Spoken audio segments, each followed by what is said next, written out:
All right, guys, let's get into it. What's an NFT? What makes it valuable? And why is Bitcoin going to go to $1 million? Let's go. If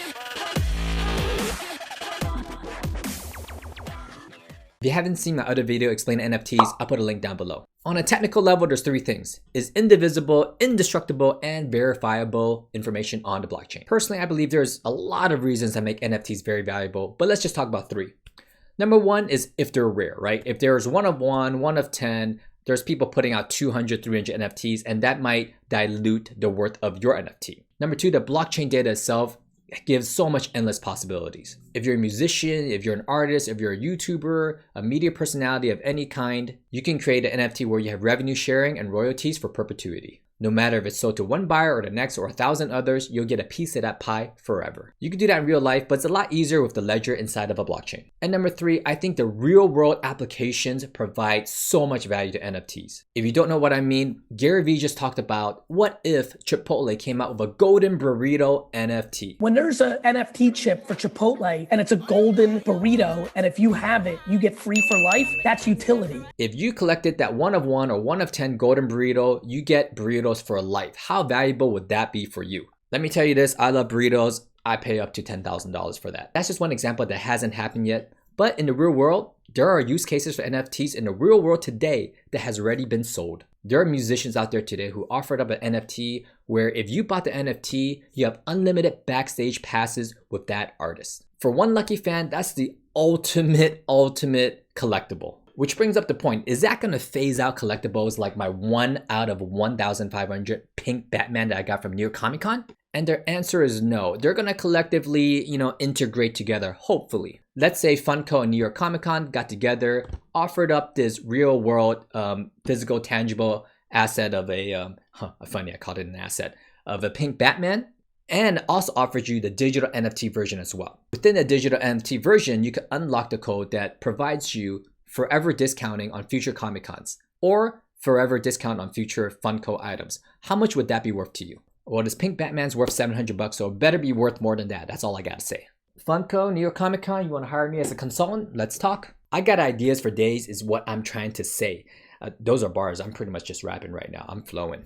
I'm going to be launching a project that some of the NFTs that you buy from my project will allow you to go to any keynote that I ever give in my life free, front row, and meet me in the green room. That's a utility. That's access. The metadata of access to humans, to companies is going to be the game. You might think I'm crazy saying Bitcoin to $1 million, but let's just take a look at the most recent sale of some NFTs. We'll start from the bottom, work our way up.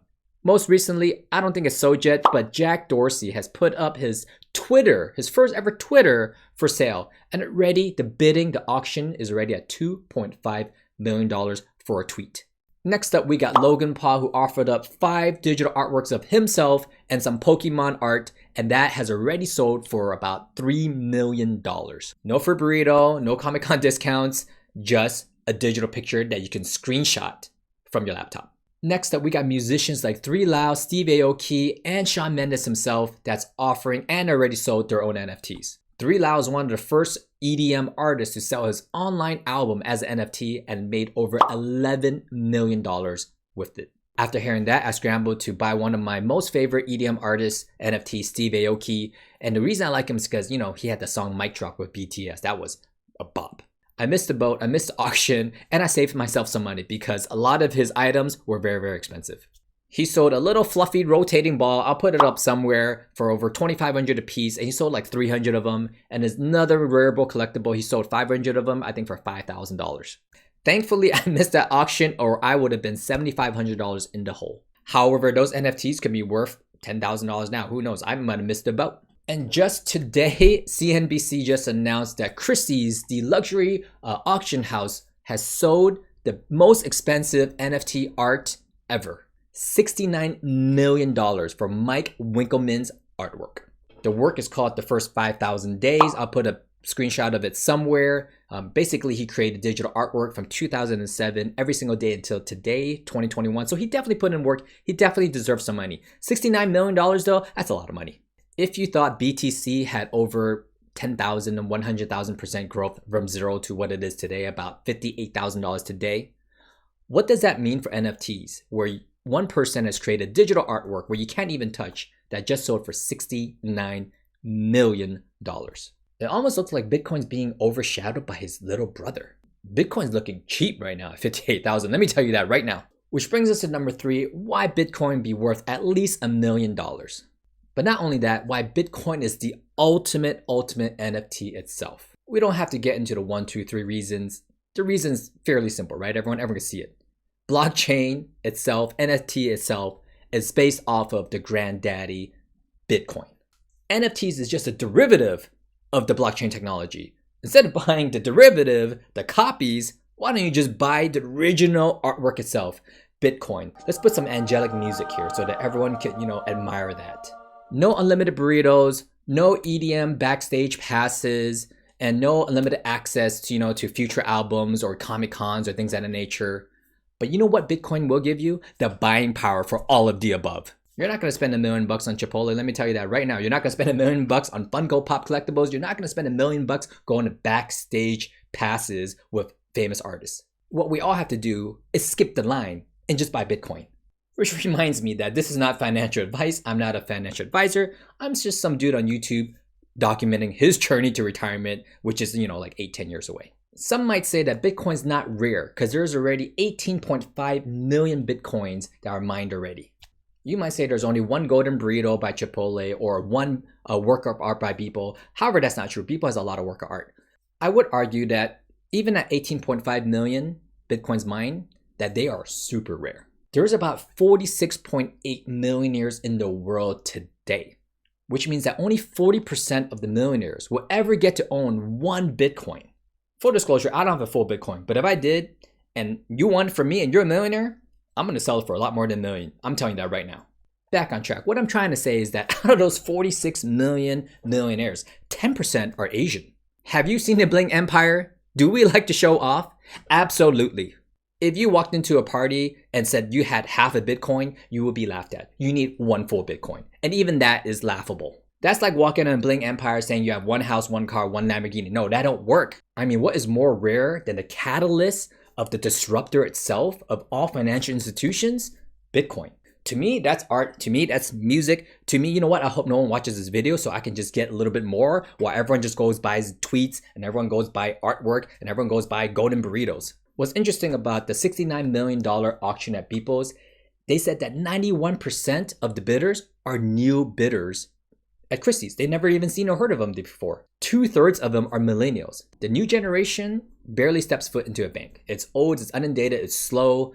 Man, they got a lot of work to do. Banks, your move. What you gonna do? Let's put it like this. Bitcoin's not going to zero ever.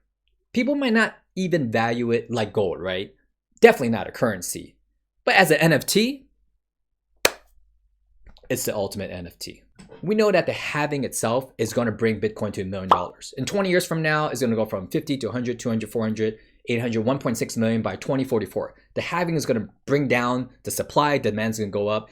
Bitcoin's going to hit $1 million by that time, let's say. However, let's just think really negatively and say by that time, 2044, 20 years down the line, Bitcoin is wrecked. It goes down to like the use cases are nothing. As an NFT though, as an artwork hanging in your house, it's still probably worth millions of dollars. What we're seeing today is just another reason of why Bitcoin's going to go up to possibly $1 million. Number one, the halving, right? But number two, NFT. I never thought I'd be saying this, but the NFTs value in the market and the use cases is going to push Bitcoin's valuation through the roof. Full disclosure, I haven't put a dime into the crypto space, Bitcoin, Ethereum, or anything since 2017. My mom's put more money into Bitcoin than me in the last few months. Don't worry, I'm getting back in the game. I'm making my plans. We're going to go slowly but surely so that, we can continue making good videos and shoot for early retirement.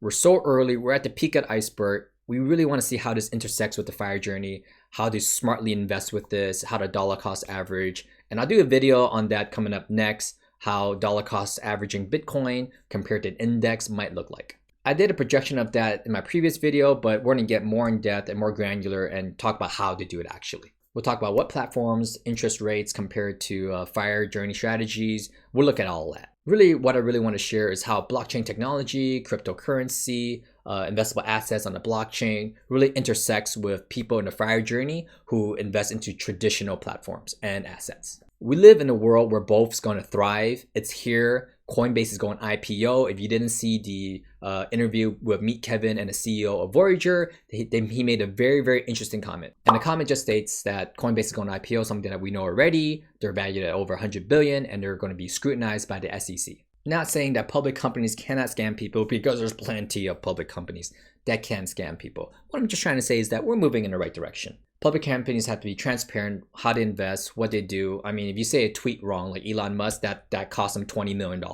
There's so much news in the DeFi world. There's so much benefits to investors. We want to do it smart. We want to do it the right way. And that's kind of what I want to do in my channel, is document how to do it safely and how to retire, utilizing strategies that I've learned in the f.I.r.e. journey, which is just simply index fund investing, and kind of apply it here in the blockchain space. So follow along, subscribe if you haven't, watch me and the wifey navigate these choppy waters and hopefully reach early retirement. That's it for today. Personally, I'm gonna dollar cost average into the ultimate NFT, Mac Daddy, Bitcoin, the honey badger. You guys do what you do. I'll catch you guys on the next video. Peace.